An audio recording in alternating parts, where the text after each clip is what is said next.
بسم الله الرحمن الرحيم. الحمد لله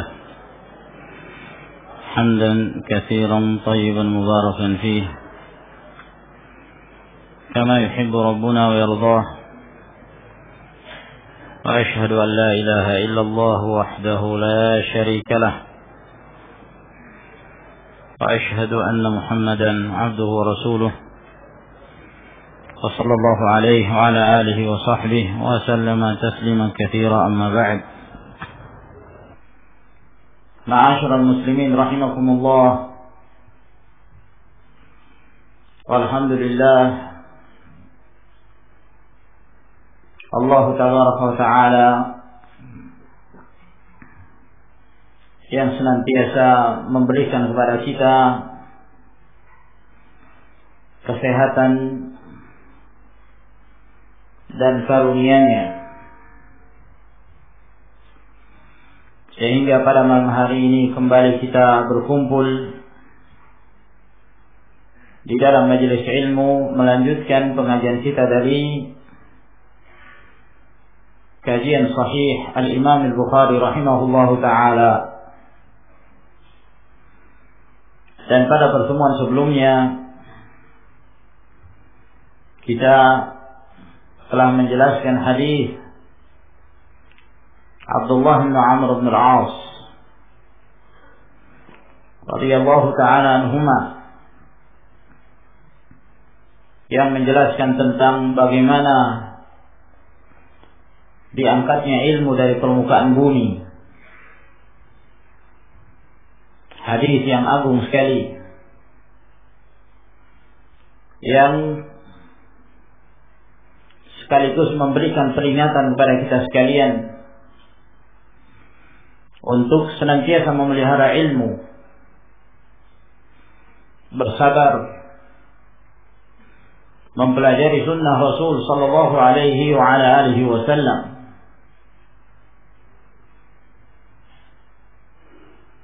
Sebelum datangnya masa tersebut, masa di saat umat semakin terjatuh dalam kehinaan,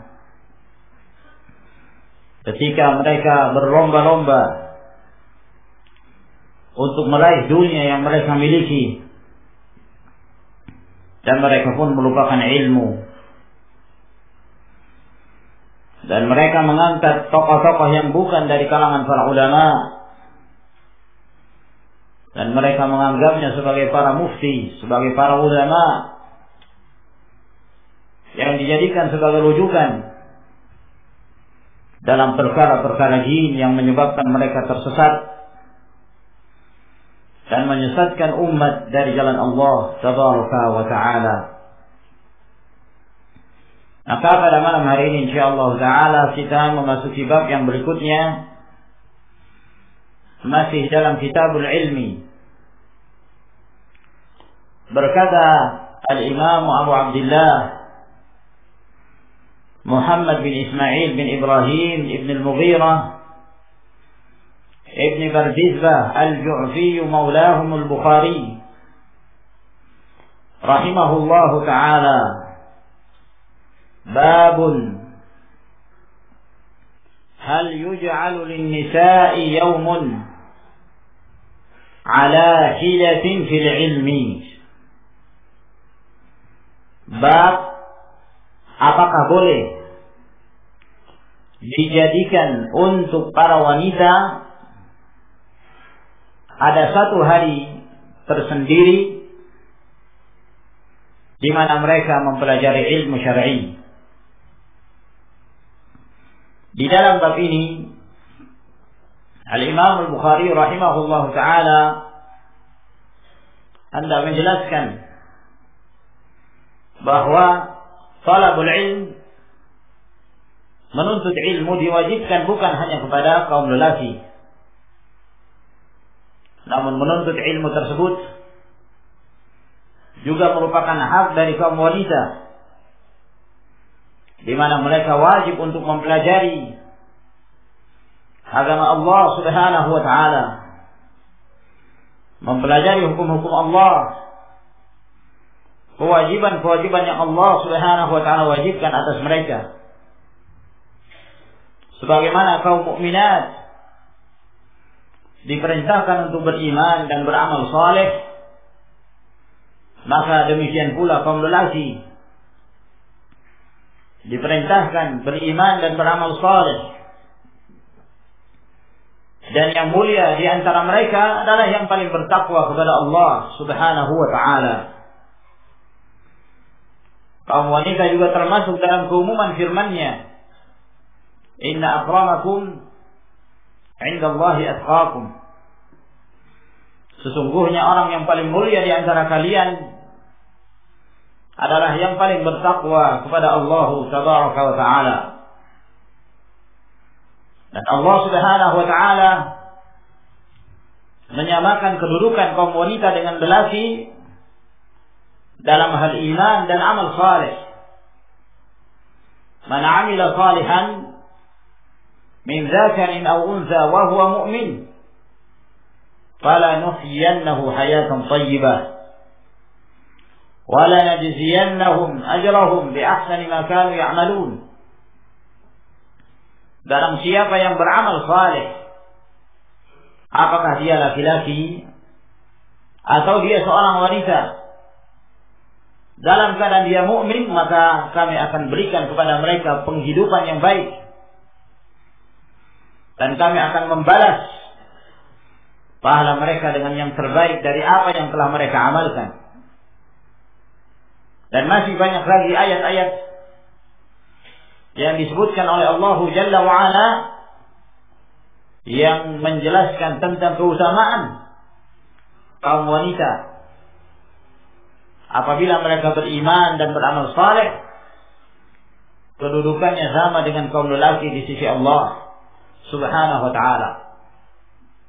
Oleh karena itu, mempelajari iman dan belajar amal saleh dituntut kepada kaum wanita sebagaimana dituntut kepada kaum lelaki, sehingga para wanita pun berhak untuk memiliki porsi dalam thalabul ilm.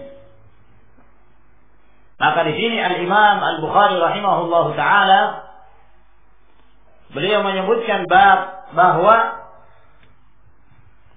bagi para wanita diperbolehkan untuk diberikan waktu khusus secara tersendiri untuk mereka dalam menuntut ilmu.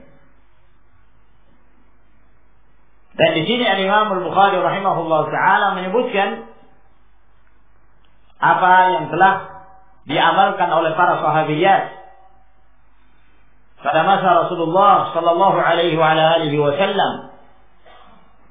Semangat mereka dalam talabul ilm, sehingga mereka pun memiliki waktu khusus di mana Rasulullah sallallahu alaihi wa ala alihi wasallam menyampaikan nasihat-nasihatnya dan memberikan ilmu yang bermanfaat kepada kaum wanita. Berkata Imam Al-Bukhari rahimahullahu taala, haddatsana Adam, telah memberitakan kepada kami Adam bin Abi Iyas Abdurrahman Al-Marruzi Abu Hasan Al-Asqalani. Beliau Adam bin Abi Iyas ini asalnya berasal dari Khurasan. Kemudian beliau tumbuh di negeri Baghdad dan awal mula beliau menuntut ilmu di Baghdad. Lalu setelah itu beliau pun melakukan rihlah, perjalanan dari satu negeri menuju ke negeri yang lain, dari Baghdad menuju Kufa, kemudian ke Basra, kemudian setelah itu ke Hijaz, ke Mesir, ke Syam, berkeliling mendatangi para masyayikh, para ulama hadis yang hidup pada zamannya. Dan lebih terkhusus beliau banyak meriwayatkan hadis-hadis dari Syu'bah bin Al-Hajjaj Amirul Mu'minin, Sehingga Imam Ahmad rahimahullah taala memberikan pujian riwayat Adam bin Iyas terkhusus apabila dia meriwayatkan hadis dari Syu'bah. Kata Imam Ahmad rahimahullah, kana makinan 'inda Syu'bah, bahwa Adam bin Abi Iyas ini kokoh apabila dia meriwayatkan hadis dari Syu'bah Ibnu al-Hajjaj rahimahullah taala, dan riwayat ini termasuk di antara riwayat Adam yang beliau meriwayatkan hadis dari Syu'bah. Qala haddatsana Syu'bah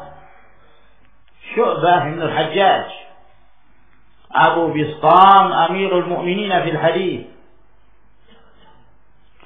Qala haddatsani Ibnu al-Asbahani,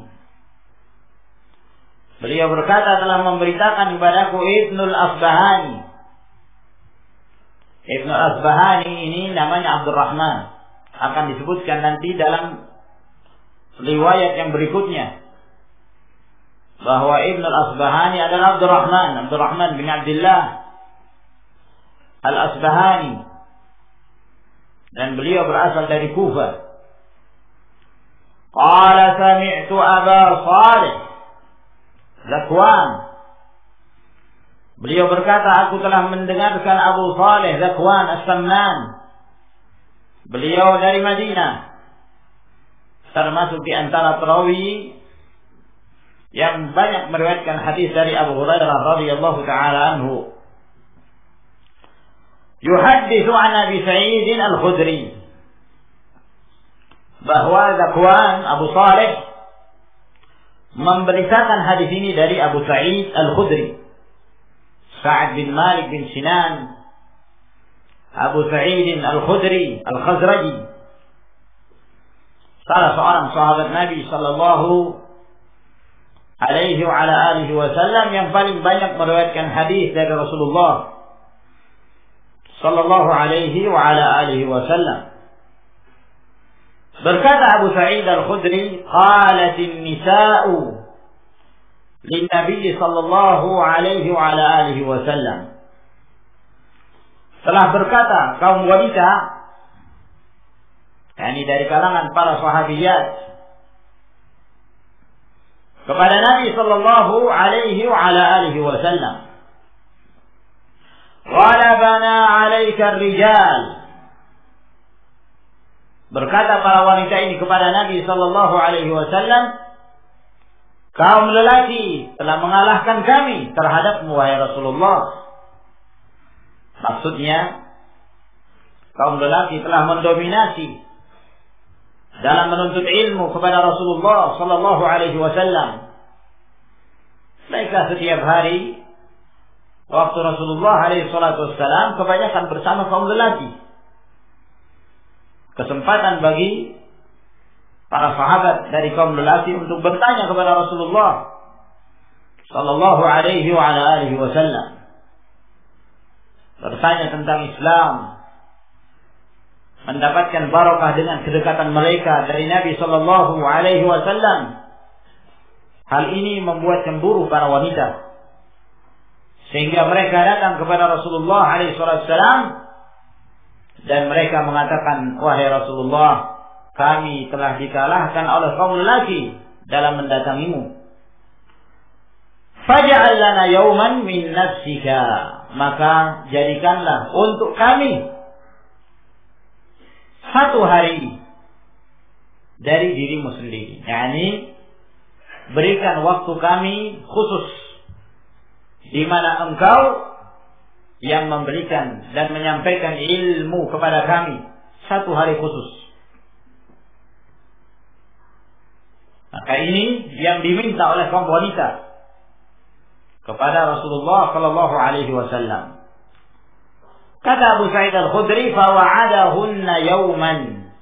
Maka Rasulullah sallallahu alaihi wasallam pun telah menetapkan janji dengan para wanita pada satu hari, laqiyahunna fihi, di mana Rasulullah bertemu dengan mereka pada hari tersebut. Fawa'adahunna, Maka Rasulullah pun menasihati mereka pada hari itu. Wa amarahunna, dan memerintahkan mereka dengan perintah-perintah.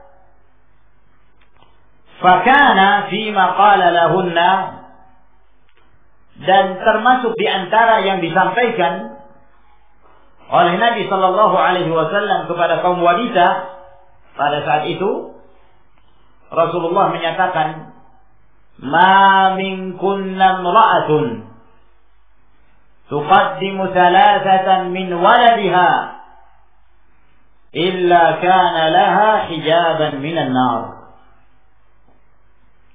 Tidak seorang pun dari kalian,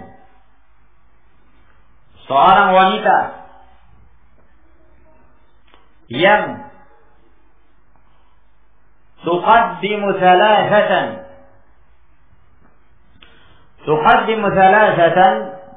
min waladiha, yang mempersembahkan 3 orang anak dari anak-anaknya, illa kana laha hijaban minan nar, melainkan 3 anak yang dipersembahkan, maksudnya yang meninggal pada masa kecilnya. Tidaklah seorang wanita yang mempersembahkan, artinya meninggal dunia pada masa kecilnya dari 3 orang anaknya, melainkan 3 anak tersebut akan menjadi penghalang bagi orang tuanya dari api neraka. Faqalat imra'atun, ketika Rasulullah sallallahu alaihi wasallam menyampaikan ini, maka seorang wanita pun bertanya kepada Rasulullah alaihi salatu wassalam, "Wasnaini, bagaimana kalau yang meninggal itu 2? Dari 2 anak yang masih kecil, yang belum mencapai usia balik." Faqala, kata Nabi sallallahu alaihi wasallam, "Wasnaini." Demikian pula 2 anak. Hadis ini yang diriwayatkan oleh Imam Al-Bukhari rahimahullahu taala dari Abu Sa'id Al-Khudri. Di dalamnya menjelaskan kepada kita beberapa faedah yang penting untuk kita petik dari hadis yang mulia ini. Di antara faedah yang disebutkan di dalam hadis ini, semangat para wanita sahabiyat dalam menuntut ilmu. Semangat mereka untuk mendapatkan ilmu syar'i dari Rasulullah sallallahu alaihi wasallam. Dan mereka merasakan pentingnya thalabul ilm, dan bahwa menuntut ilmu merupakan salah satu kewajiban mereka. Kaum wanita termasuk dalam keumuman hadis Nabi sallallahu alaihi wasallam, "Thalabul ilmi fariidatun ala kulli muslim." Menuntut ilmu adalah suatu kewajiban atas setiap muslim. Muslim di sini mencakup lelaki dan wanita.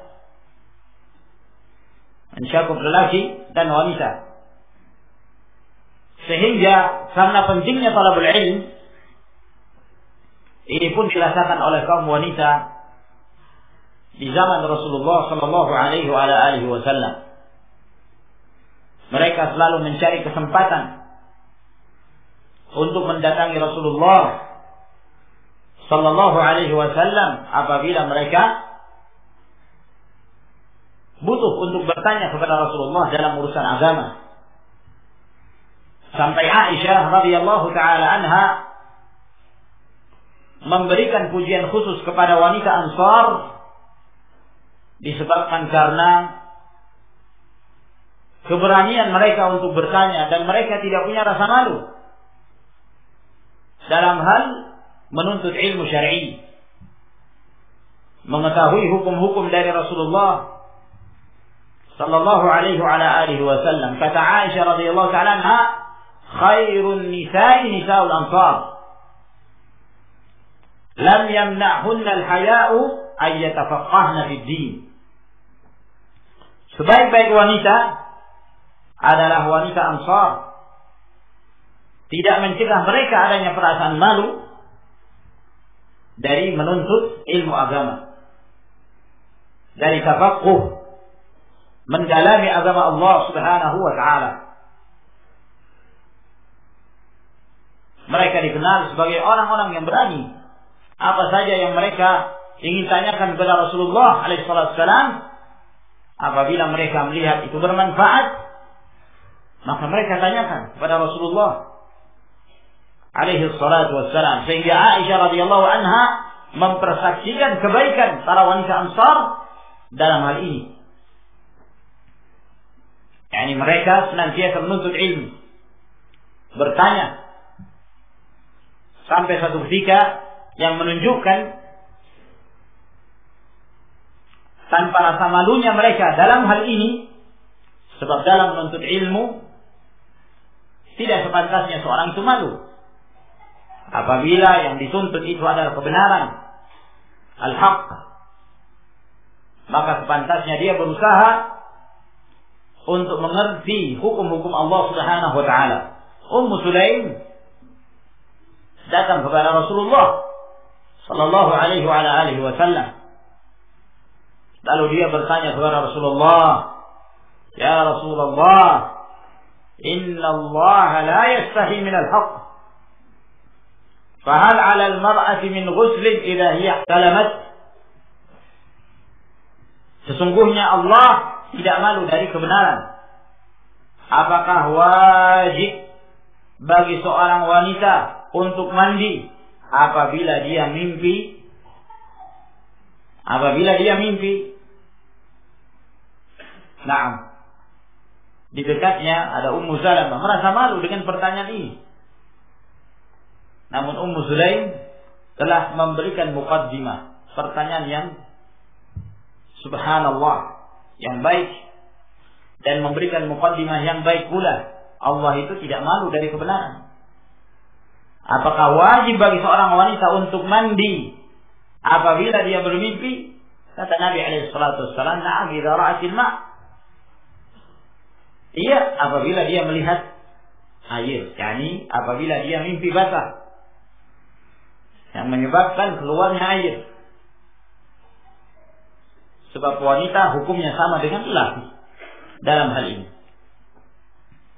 Maka yang menjadi syahid dari apa yang kita sebutkan, bahwa para wanita sahabiyat di zaman Rasulullah sallallahu alaihi wasallam, mereka adalah orang-orang yang semangat dalam menuntut ilmu.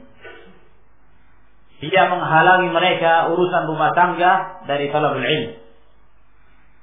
Walaupun tentunya satu hal yang lumrah, bahwa kaum lelaki lebih sering datang kepada Rasulullah sallallahu alaihi wasallam. Itu adalah satu kewajaran. Kaum lelaki lebih sering bersama Rasulullah alaihi salatu wassalam. Dalam safar yang menemani adalah para sahabat. Perjalanan-perjalanan peperangan yang menemani adalah para sahabat ketika Rasulullah sallallahu alaihi wasallam berada di luar rumah. Sehingga wajar kalau para lelaki lebih banyak bertemu Rasulullah dan mengambil ilmu dari Rasulullah sallallahu alaihi wasallam. Berbeda dengan para wanita, kesibukan rumah tangga, kemudian tinggalnya mereka di rumah-rumah mereka, yang tentunya mereka tidak sesering kaum lelaki dalam mendatangi Rasulullah alaihi salatu wassalam. Akan tetapi kesibukan mereka dalam urusan rumah tangga atau tinggalnya mereka di rumah-rumah mereka ternyata tidak menghalangi mereka dari thalabul ilm, dari menuntut ilmu langsung dari Nabi sallallahu alaihi wasallam. Bahkan di kalangan para wanita terkhusus ummahatul mukminin, kedekatan mereka dari Nabi sallallahu alaihi wasallam benar-benar dimanfaatkan. Oleh karena itu Aisyah radhiyallahu taala anha menjadi seorang alimah, allamah, faqihah, muhadditsah yang masyhur di kalangan wanita. Kedekatan beliau dari Nabi sallallahu alaihi wasallam, status beliau sebagai seorang istri, ditambah lagi umur beliau yang sangat muda sekali, yang merupakan kesempatan yang besar dalam menggali ilmu Rasulullah sallallahu alaihi wasallam. Sehingga Az-Zuhri rahimahullah taala ketika beliau memberikan pujian kepada ilmu Aisyah radhiyallahu taala anha, beliau mengatakan, kalaulah dikumpulkan seluruh ilmu istri-istri Nabi sallallahu alaihi wasallam dan dikumpulkan bersama ilmunya seluruh para wanita dibandingkan dengan ilmu Aisyah radhiyallahu anha, lakana ilmu Aisyah afdal. Maka ilmu Aisyah radhiyallahu ta'ala anha lebih afdal daripada ilmu yang lainnya. Ini menunjukkan kesungguhan Aisyah dan kedekatan beliau di samping Rasulullah sallallahu alaihi wa ala alihi wasallam memberikan barakah. Walhasil dari sini ma'asyiral ikhwah rahimakumullah menjelaskan kepada kita bahwa keluarga, istri-istri kita, anak-anak wanita kita juga membutuhkan ilmu syar'i, butuh pengarahan ilmu, butuh mendapatkan bimbingan ilmu semampu mungkin. Apabila mereka diberikan kesempatan untuk belajar takhassus, walhamdulillah, mempelajari agama Allah Subhanahu wa taala, belajar ilmu alat, belajar ilmu nahwu, belajar bahasa Arab, menghafal kitabullah tabaraka wa taala, belajar fikih, ahkam, tauhid, aqidah dan yang lainnya, maka ini merupakan nikmat yang sangat besar. Nikmat yang sangat besar yang Allah Subhanahu wa taala berikan kepada wanita tersebut. Sebab umat ini juga membutuhkan seorang wanita yang mampu untuk memberikan pendidikan kepada generasi yang berikutnya. Wanita dibutuhkan, ya, ada seorang alimah, ada seorang hafizah di kitabillah azza wa jalla, seorang faqihah, na'am, seorang yang mengerti hukum Allah Subhanahu wa taala. Adapun seorang wanita belajar tentang tauhid, dasar-dasar tauhid, dasar-dasar fikih dan seterusnya, ini adalah satu kewajiban tentunya. Namun yang kita maksudkan adalah yang lebih dari itu. Dibutuhkan adanya para wanita yang mereka benar-benar mutakhassifah, yang memfokuskan diri untuk belajar agama Allah Subhanahu wa taala, agar kemudian mereka yang mendidik generasi berikutnya memberikan faedah kepada generasi-generasi yang berikutnya. Semoga Allah Jalla wa Ala memberikan manfaat kepada mereka. Dan di dalam hadis ini juga menjelaskan kepada kita bolehnya memberikan janji. Sebagaimana Al-Hafidz Ibnu Hajar menyebutkan, salah satu faedah dari hadis ini jawazul wa'd, boleh memberi janji. Ya. Apabila ada seorang minta untuk ditetapkan perjanjian dalam satu perkara, lalu kemudian dia memberikan janji, dan sebaiknya dia mengucapkan insyaallah, terhadap perjanjian tersebut. Dan di dalam hadis ini juga menjelaskan kepada kita bahwa termasuk di antara perkara sunnah adalah menertibkan waktu pelajaran, tanzim ad-durus. Nah, di antara yang diingkari oleh para ulama ketika mereka membatasi dakwah, khuruj Dan itu yang mereka istilahkan dengan al-khuruju fi sabilillah. Al-khuruju fi sabilillah. Nah, 4 bulan. Antum tidak pernah mendengarkan dari mereka ajakan 5 bulan. 6 bulan. Paling 4 bulan. Nah, menjadi satu yang muqarrar dimanapun mereka berada. Karena itu yang telah menjadi ketetapan dari pimpinan tarekat, dari jamaah ini. Dari mana batasan tersebut? Nah, yang anehnya lagi, mereka tidak mengistilahkan al-khuruj kepada mereka yang mengisi pengajian misalnya. Kalau kita ingin berdakwah keluar satu tempat, mengadakan daurah, itu bukan khuruj fi sabilillah dalam istilah mereka. Nah, karena tidak sesuai dengan cara-cara mereka yang diistilahkan al-khuruj fi sabilillah dalam istilah mereka yang mereka tetapkan cara-caranya. Harus melalui amir, kemudian sudah ditentukan tempatnya di mana, kemudian tata caranya ketika mereka berjaulah, dan seterusnya dari cara-cara yang ma anzalallahu biha min sultan wa lam yakun ma'rufan 'inda Rasulillah sallallahu alaihi wasallam dan para sahabatnya, para ulama salaf. Rasulullah alaihi salatu wasallam ketika mengirim para sahabat untuk keluar berdakwah, Mu'adz bin Jabal, Ali bin Abi Thalib, Rasulullah sallallahu alaihi wasallam tidak pernah berpesan pada mereka, Anda keluarnya 4 bulan saja. Keluarnya 4 bulan. Lah, sama sekali. Keluar. Yang kamu datangi itu adalah ahlu kitab. Engkau mendatangi negeri Yaman. Falyakun awwalu ma tad'u ila syahadati an la ilaha illallah. Dan seterusnya dari hadis yang ma'ruf. Lalu dari mana penetapan dakwah seperti ini? Nah, ketika mereka diingkari kata cara dakwah mereka pun mengatakan kalian juga menetapkan pengajian Sahih Bukhari setiap malam Kamis. Nah, kalian menetapkan juga setiap pekan pengajian Bulughul Maram setiap malam Sabtu, pengajian Fathul Majid setiap malam Rabu, dan seterusnya. Kalian juga menetapkan. Dari mana? Berarti apa yang kalian amalkan juga bid'ah? Oh, tidak, sama sekali berbeda. Tanzimud durus minas sunnah.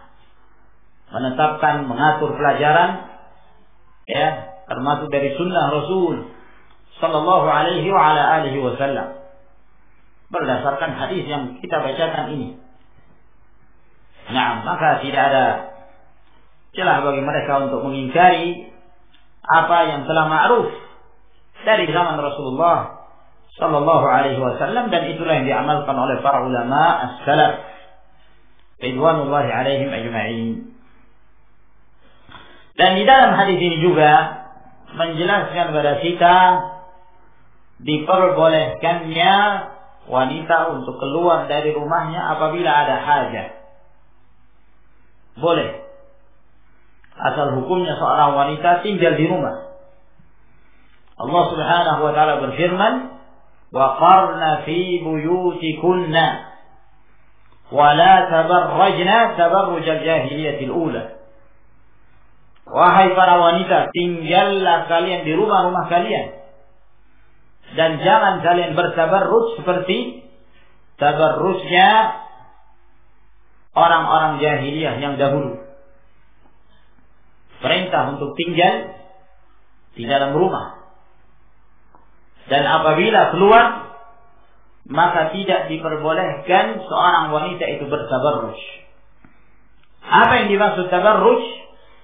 Apabila seorang wanita keluar dari rumahnya dalam keadaan dia melakukan pelanggaran dari syariat Allah Subhanahu wa taala dengan menampakkan perhiasan pada saat keluar dari rumahnya, menutup sebagian tubuhnya dan menampakkan sebagian yang lain. Ini termasuk tabarruj.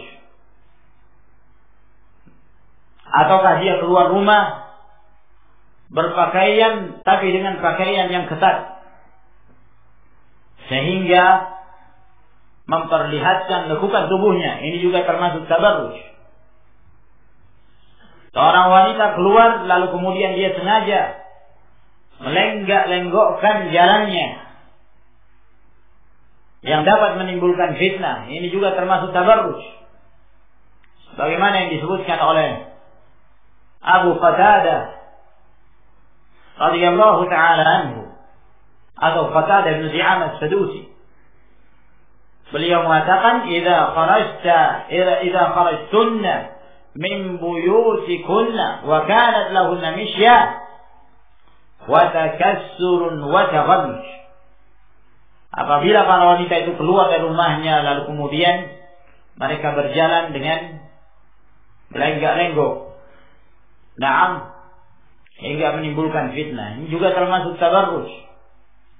Atau seorang wanita keluar dengan memakai wangi-wangian, memakai parfum, sehingga menyebabkan baunya tercium oleh kaum yang ada di sekitarnya. Ayyuma imra'atin ista'farat famarrat 'ala qaumin liyajidu rihaha fahiya kadza wa kadza, yani zaniyah. Siapa saja dari seorang wanita yang memakai wangi-wangian lalu dia melewati satu kaum sehingga mereka mencium baunya, maka wanita itu seperti ini dan ini, yakni dia seperti seorang wanita penzina, waliyadzubillah. Maka ini semua adalah bentuk tabarruj yang dilarang oleh Allah Subhanahu wa taala. Wa qarna fi buyutikum, tinggallah kalian di rumah-rumah kalian. Namun apabila ada hajah, apabila ada kebutuhan, maka diperbolehkan. Termasuk di antara kebutuhan tersebut apabila seorang wanita keluar dalam rangka thalabul ilm, belajar, menuntut ilmu, maka diperbolehkan dengan menjaga adab-adab syar'i dan menjaga identitas diri sebagai seorang wanita muslimah. Dan di dalam hadis ini juga menjelaskan kepada kita bahwa suara wanita bukanlah aurat. Suara wanita bukan aurat. Ya, oleh karena itu di dalam hadis ini terjadi dialog antara Rasulullah SAW dengan wanita tersebut. Wanita datang kepada Rasulullah mengatakan, ghalabana 'alaika rijal. Kemudian ketika Rasulullah menjelaskan tentang keutamaan seorang wanita yang ditinggal mati anaknya 3 orang, lalu wanita ini bertanya, bagaimana kalau 2? Tentunya dengan suara yang didengarkan. Nah, maka suara wanita bukan aurat. Akan tetapi hendaknya seorang wanita apabila dia berbicara tidak diperbolehkan bagi dia al-khudu'u minal qaul, sengaja melemah lembutkan suaranya, ya, mendayu-dayukan suaranya. Maka ini yang tidak diperbolehkan. Ini yang tidak diperbolehkan. Demikian pula apabila suara wanita tersebut mendatangkan fitnah, walaupun wanita itu berbicara dengan suara dia yang wajar. Tapi kalau mendatangkan fitnah, menimbulkan fitnah, maka tidak diperbolehkan. Nah, ya, walaupun sekedar menyampaikan salam, apabila menimbulkan fitnah, maka tidak diperbolehkan seorang pemudi menyampaikan salam kepada pemuda, atau sebaliknya, apakah secara langsung atau melalui telepon. Maka apabila menimbulkan fitnah, maka yang demikian tidak diperbolehkan. Nah, di dalam hadis ini juga menunjukkan diperbolehkannya laki-laki mengajari wanita. Boleh. yang afdal yang mengajari kaum wanita adalah wanita. Ini yang afdal. Akan tetapi kalau di sana tidak ada seorang wanita yang bisa memberikan pelajaran kepada mereka, maka boleh. Kaum lelaki tentunya dengan menjaga adab-adab. Nah, seorang lelaki mengajarkan ilmu kepada wanita di belakang hijab tentunya. Di balik hijab. Nah, dan tidak diperbolehkan secara langsung. Seorang lelaki mengajarkan ilmu kepada kaum wanita apabila aman dari fitnah.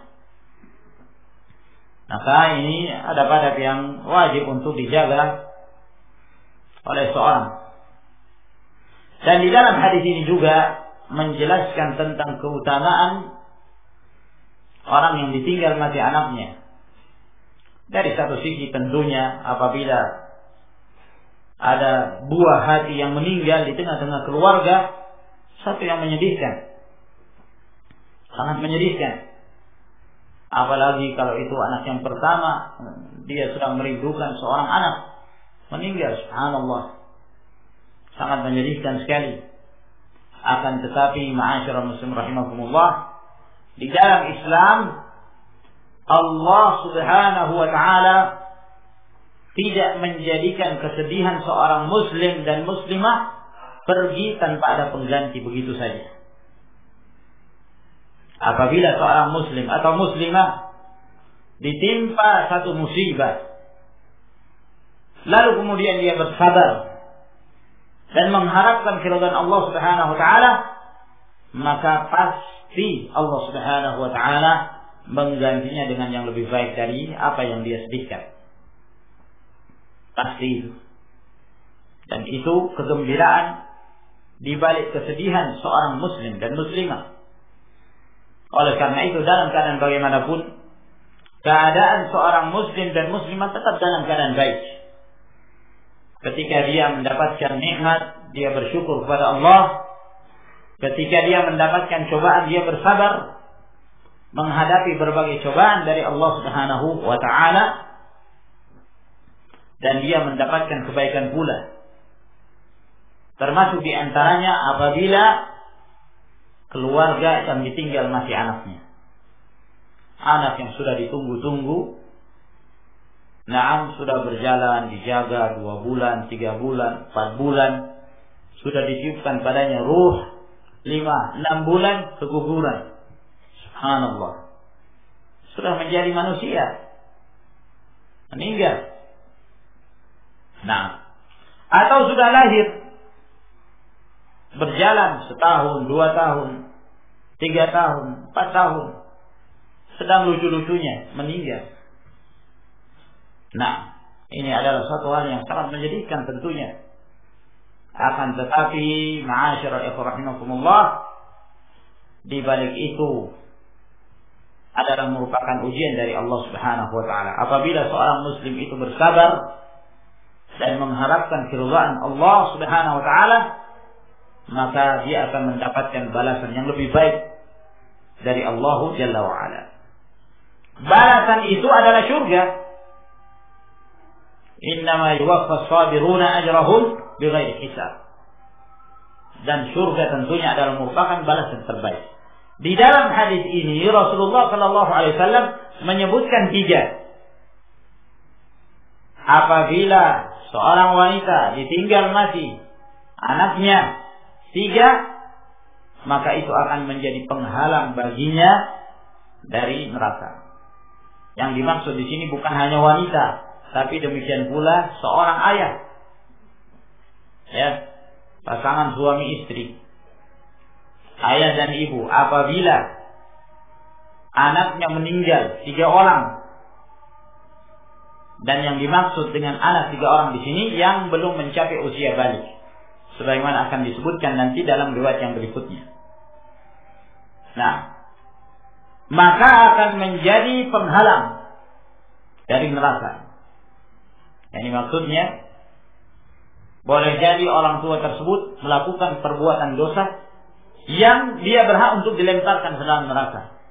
Namun disebabkan karena anaknya yang memberikan syafaat, maka dia pun tercegah dari dimasukkan ke dalam neraka, dan dia pun dimasukkan bersama dengan anaknya ke dalam surganya. Maka ini keutamaan. Lalu bagaimana kalau yang meninggal itu dua? Nah, disebutkan di dalam hadis ini bahwa wanita ini bertanya kepada Rasulullah SAW, wasnaini, bagaimana kalau dua orang? Dan telah dijawab oleh Rasulullah SAW, wasnain. Dan dua juga termasuk. Dua juga termasuk. Lalu bagaimana kalau satu orang?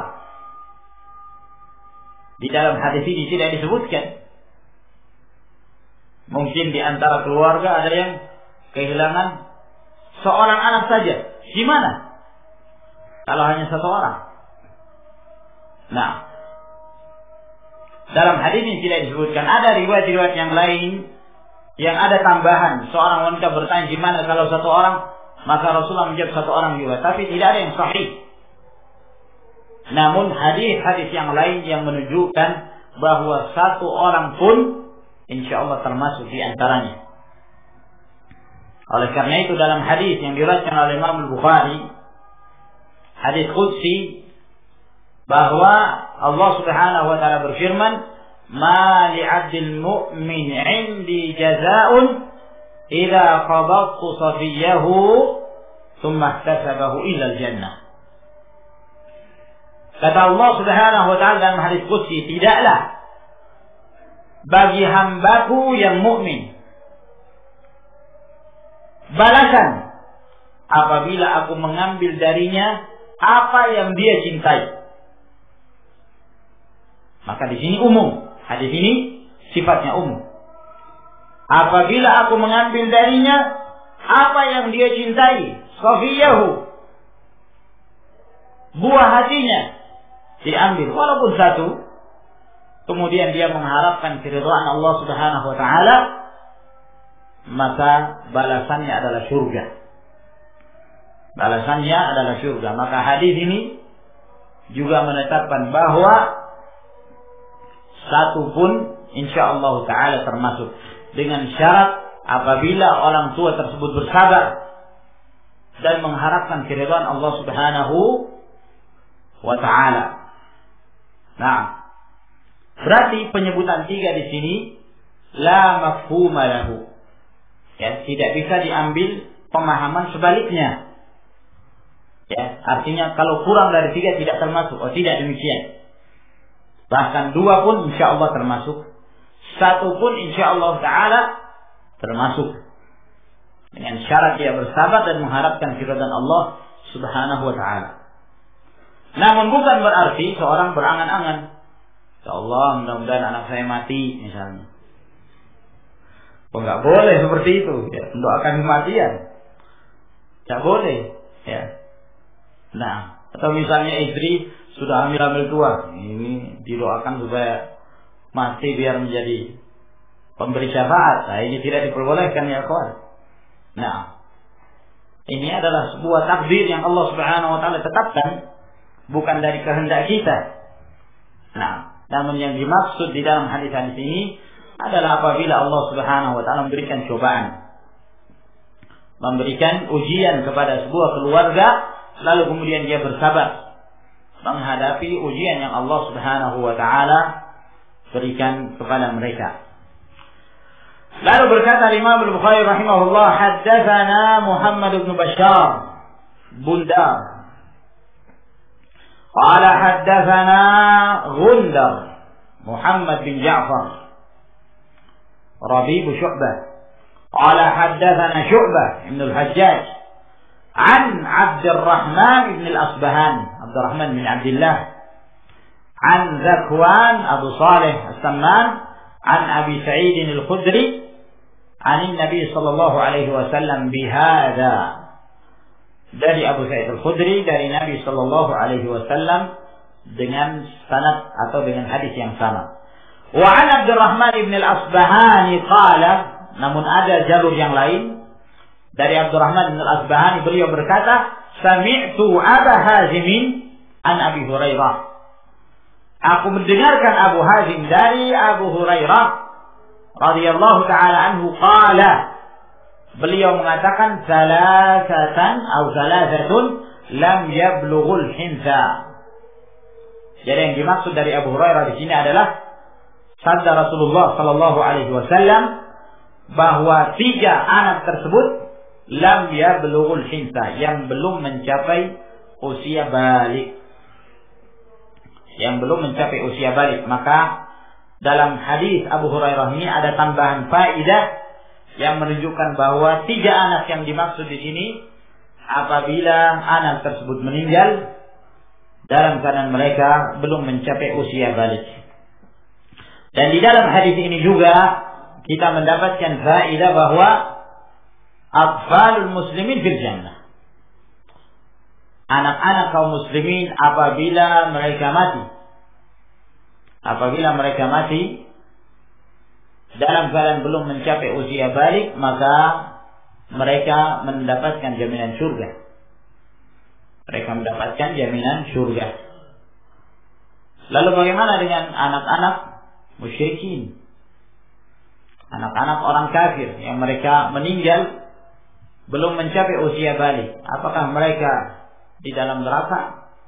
Terjadi khilaf di kalangan para ulama tentang anak-anak orang-orang kafir yang meninggal sebelum mencapai usia balik. Ada sebagian pendapat mengatakan bahwa mereka pada hari kiamat akan dikumpulkan di Arafat, di sebuah tempat, lalu mereka akan diuji pada hari kiamat nanti. Namun yang sahih wallahu taala alam bahwa anak-anak orang-orang musyrik yang mereka meninggal dalam keadaan ghairu mumayyizin, belum mencapai usia tamyiz, belum mengerti apa-apa, mereka juga mendapatkan jaminan surga. Berdasarkan pengumuman hadis Nabi sallallahu alaihi wasallam, kullu mauludin yuladu 'ala al-fitrah. Setiap anak itu dilahirkan di atas fitrahnya, di atas Islamnya. Nah, dan dia belum terjadi perubahan. Pada saat dia masih kecil, belum mumayyiz, dia belum bisa membedakan antara satu dengan yang lainnya. Nah, meninggal dalam keadaan seperti itu, maka dia juga termasuk orang-orang mendapatkan jaminan surga. Dan telah disebutkan dalam kitab Ta'bir dalam Sahihul Bukhari, hadis yang panjang yang juga menyebutkan bahwa anak-anak musyrikin mereka menjadi khuddam fil jannah, pelayan-pelayan di dalam surga, yang menunjukkan bahwa mereka pun mendapatkan jaminan surga insyaallah taala. Kecuali apabila anak kafir tersebut mendekati usia balik, belum mencapai usia balik, namun dia sudah mengerti,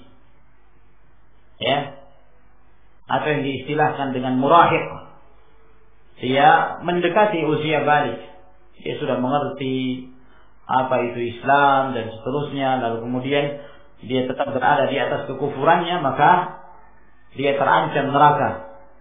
Oleh karena itu Rasulullah SAW ketika menjenguk seorang anak Yahudi dalam Sahih Muslim, beliau menjenguk seorang anak Yahudi yang dalam keadaan sakit sekarat. Maka beliau mengatakan pada anak tersebut, wahai gulam, ucapkan la ilaha illallah.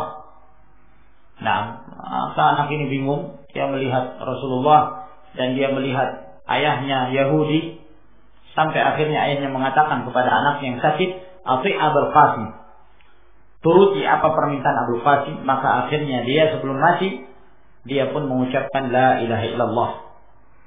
Maka setelah dia meninggal, Rasulullah SAW keluar sambil beliau mengatakan, alhamdulillah alladzi anqadha hadzal walada minan nar.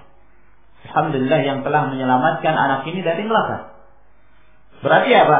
Kalau dia tidak mengucapkan la ilaha illallah, dia terancam neraka meskipun belum mencapai usia balik. Maka ini ma'asyiral ikhwah rahimakumullah yang kita jelaskan pada pertemuan kita di malam hari ini. Semoga Allah Jalla wa Ala memberikan faedah dari apa yang telah kita pelajari dan memberikan tambahan ilmu kepada kita sekalian, berikan taufik istiqamah di atas jalan Allah tabaraka wa ta'ala. Wallahu ta'ala a'lam bis-shawab. Wa akhiru da'wana alhamdulillahi rabbil alamin.